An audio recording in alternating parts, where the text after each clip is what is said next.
Greatest of all time movie గురించి ఒక్క ముక్కలో చెప్పాలంటే ఆల్ టైమ్ టార్చర్. 3 గంటల పాటు మనల్ని టార్చర్ చేస్తారు. పాలిటిక్స్ లోకి వెళ్లే ముందు విజయ్ గారు లాస్ట్ మూవీ అంటే ఎలా ఉండాలి? ఓ రేంజ్ కాకపోయినా అట్లీస్ట్ యావరేజ్ గానే ఉండాలి. ఈ మూవీ ఫస్ట్ హాఫ్ చూశాక ఇది నా పరిస్థితి. ఈ మూవీ ఫస్ట్ హాఫ్ ఎవరికైతే నచ్చుతుందో వాళ్ళకి ఈ మూవీ మాత్రం సూపర్ ఉంటుంది. Hello all, welcome to my channel nomadic cinema. Venkata Prabhu మీద నమ్మకం ఉంది ఒక డిజాస్టర్ తర్వాత ఒక మంచి సినిమా వస్తుందని. కానీ ఇలాంటి ఒక పాత చింతకాయ పచ్చడి లాంటి సినిమా వస్తుందని అనుకోలేదు. ట్రైలర్ చూసాక అర్థమైపోయింది ఎక్కడో తేడా కొడుతుందని. కథ ఏంటంటే ఒక శాట్ ఆపరేషన్ లో హీరో గ్యాంగ్ వల్ల విలన్ ఫ్యామిలీ చనిపోతుంది. తరువాత విలన్ హీరో మీద ఎలా రివెంజ్ తీర్చుకోవాలనుకున్నాడు అనేది స్క్రీన్ మీద చూడాలి. చూడకపోయినా పర్లేదు. ఈ మూవీలో ఏదైనా బాగుంది అంటే అది ఇంటర్వెల్ కి ముందు వచ్చే ఒక 5 minutes, అలాగే సెకండ్ హాఫ్ లో కొన్ని పోర్షన్స్ అంతే.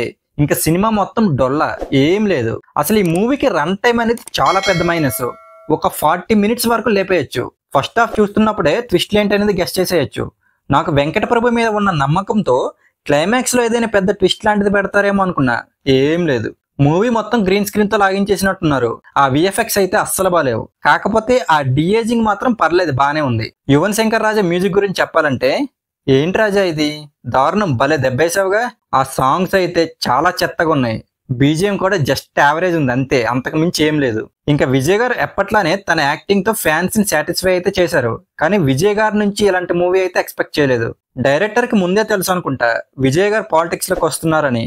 దాని గురించి కూడా కొన్ని డైలాగ్స్ లాంటివి పెట్టారు. ఇంకా ఓవరాల్ గా మూవీ గురించి చెప్పాలంటే ఒక 3 గంటల పాటు మనల్ని బాగా టార్చర్ చేసి లాస్ట్ లో మళ్ళీ టార్చర్ అవ్వడానికి రెడీ అవ్వండి అని హింట్ ఇచ్చారు.